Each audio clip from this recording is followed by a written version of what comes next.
welcome to Nutrition Moments, an all-round nutrition program aimed at ensuring a vibrant and healthy society through what we eat. I am Fadila Okunu. Let's start the show with recent events and developments in the field of nutrition on NutriNews.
You are welcome back.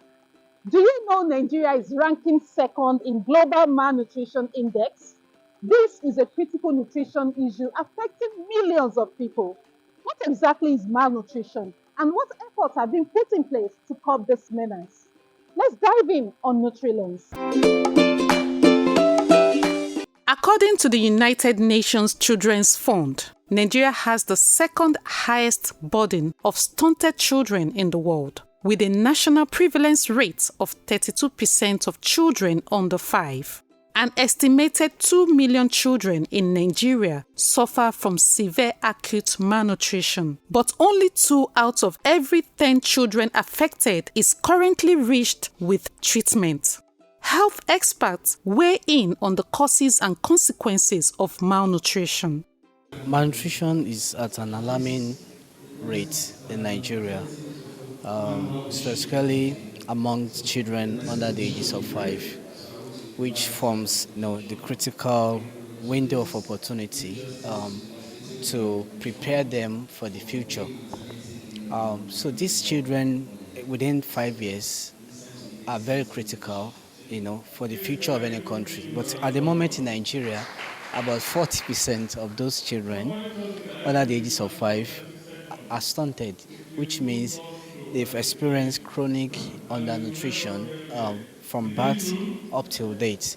What that means, it has detrimental effect for developmental outcomes in the future. So those children would eventually become less productive adults.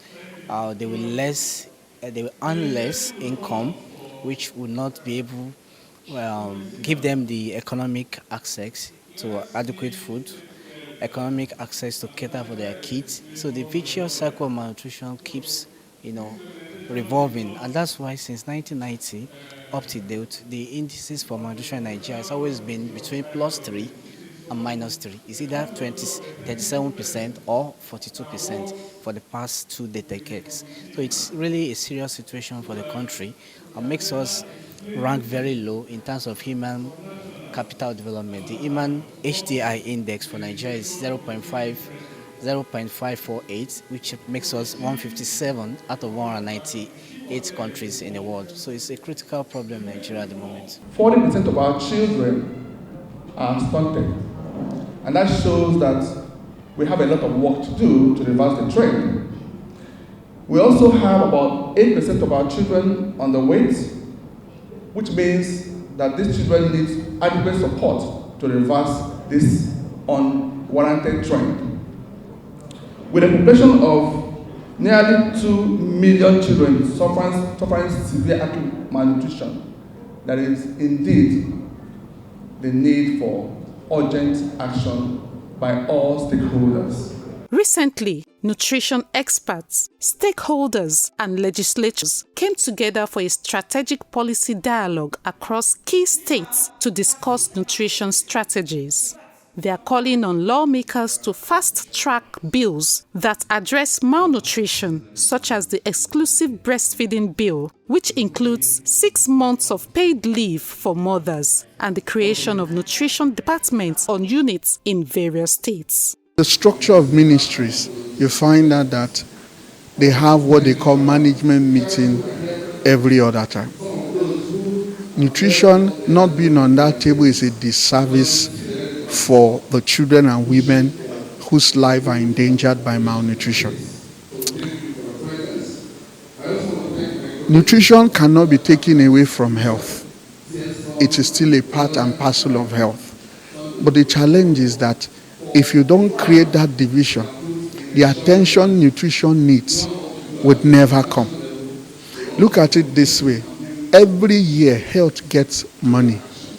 And if you look at the multi-sectoral plan of action, close to 80% of interventions that will both treat and prevent nutrition falls under health, nutrition-specific interventions.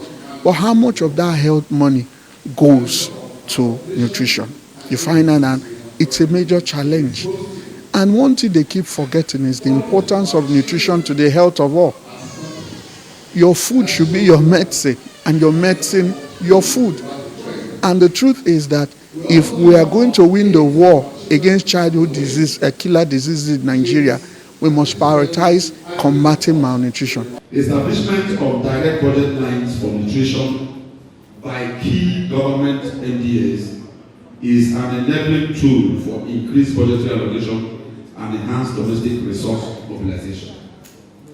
We will ensure that adequate budgetary provisions at all levels are made for nutrition-specific and nutrition-sensitive interventions throughout Nigeria using our extensive legislative network.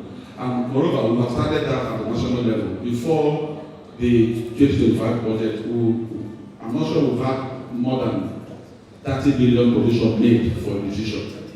But in the 2025 budget, we were able to get as much as 160 billion provisions spread across MDAs, and we are hoping to get that figure improved and bettered in subsequent budgets.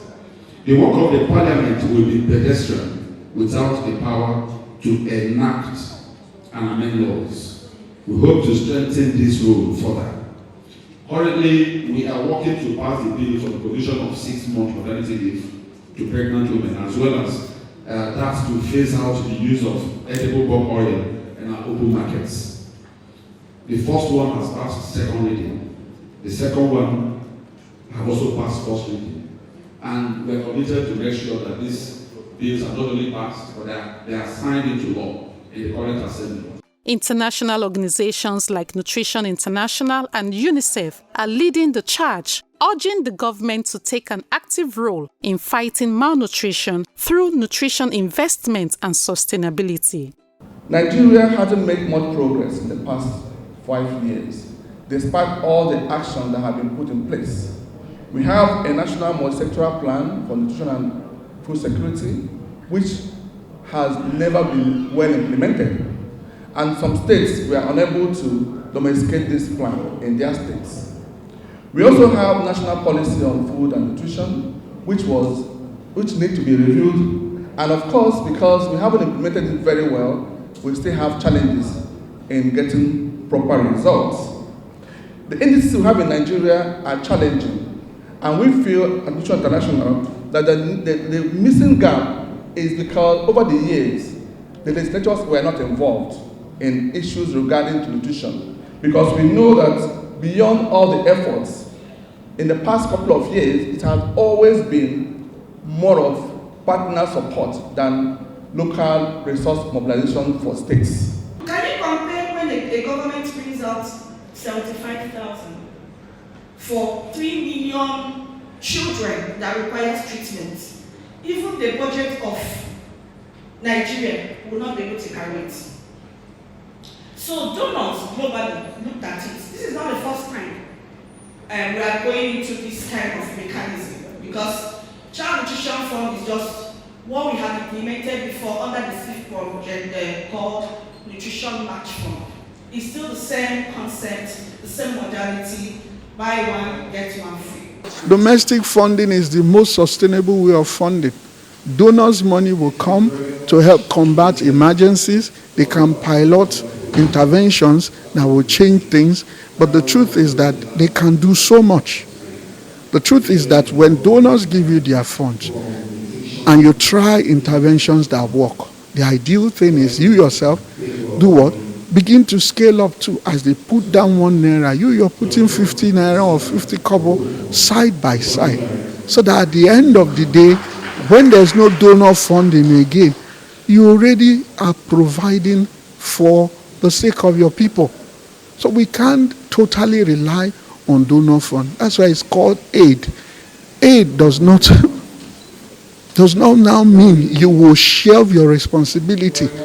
You have a role, you're a duty bearer, and you need to provide within our budget for this, essential commodities, and also for, implementing interventions that will change the lives of our children. We need to take ownership. We need to take it as our fight. It should be funded directly by the government, and I think the governments are understanding the effects going by this tool that NI just brought about, and the N774 is finally doing an advocacy in all the states. They started in Abia. By the time the states plug into this agenda, you can be very sure that we're going to have a lot of positive results.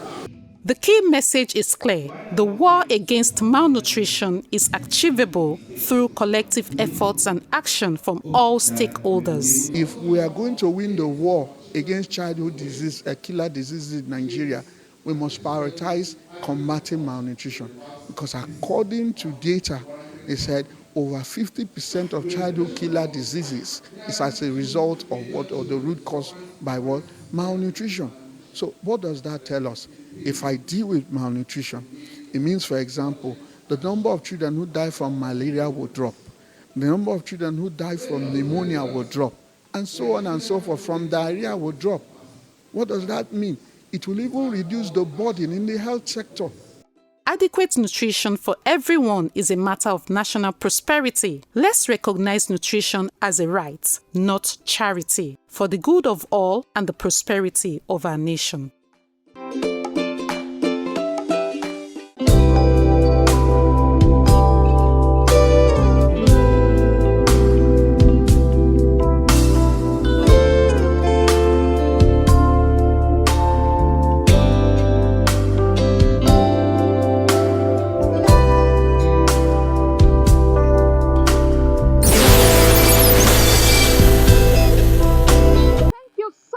For joining me on this episode of Nutrition Moments. I hope you found our conversation on malnutrition informative and eye-opening. Share your thoughts on our social media handles. It's right there on the screen.